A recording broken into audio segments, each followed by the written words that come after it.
Well, hey, welcome back to the channel, everybody. Heidi's Road to Happiness. Heidi here. I haven't been around for a couple of years. There's reasons for that. And I told you that this time I would tell you about my catfish. Yeah, the online is not always nice. Remember that. Okay, number one. Number two, if you're a little kind, watch your back. If you give too much love, pull it back. Put some walls up. Get some boundaries, baby. I'm embarrassed, but at the time I wasn't. I thought I was helping someone. And you know me, I got that Christian heart and that love for people that I don't understand. The story goes as this. I met this guy. Well, I didn't meet this guy. It started on TikTok, on private conversations.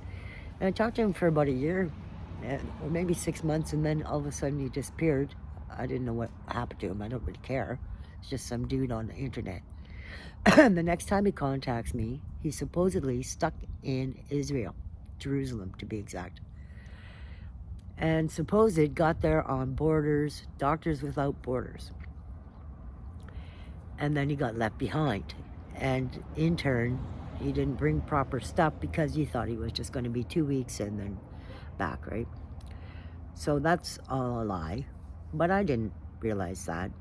I thought, but I kept trying to trick him, He would never tell me, show me any identification. All the signs were there. Okay, all the signs were there, but I still kept going like a soldier, trying to prove a point that not everybody is a scammer. And that's true, not everybody is a scammer. But there are scammers out there that you need to be aware of. And they're pretty much every second person you meet. Sad to say, because the darkness is coming, right? The evil. It's just sad. It's taken over everywhere. But anyway, let's leave that for another day. So anyway, things would happen.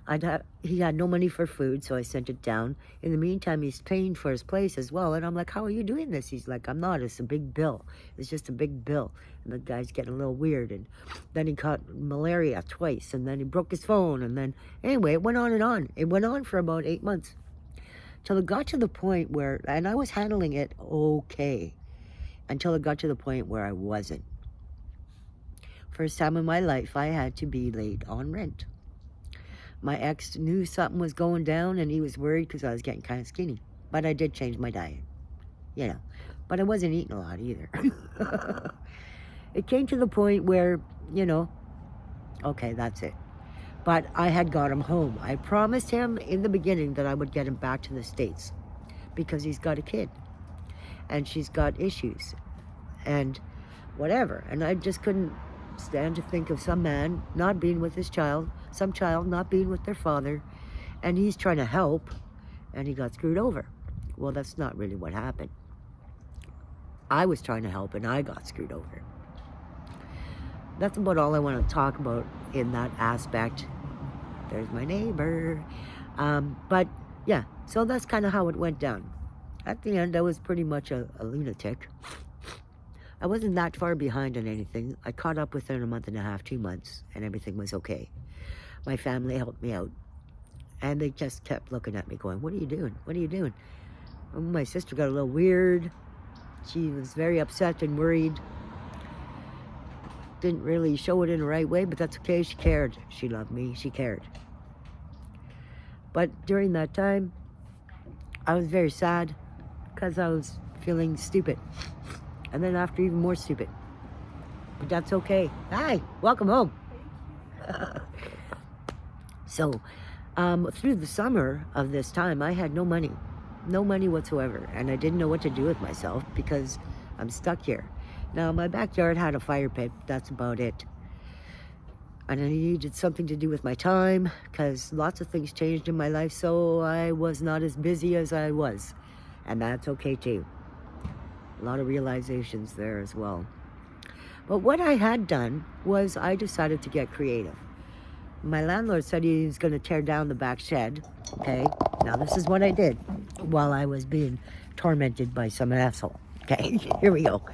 So here's my wall. I did it in the summer, one summer, that was last year, and I'm very proud of it.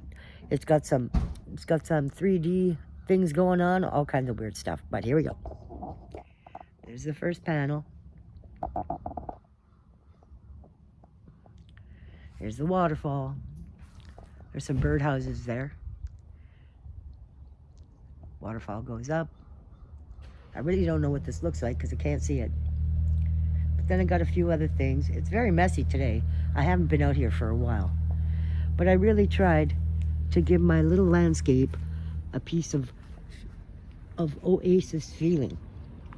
My good friend Karen made me a sign. This is Heidi's Hideaway. And it is my little piece of paradise.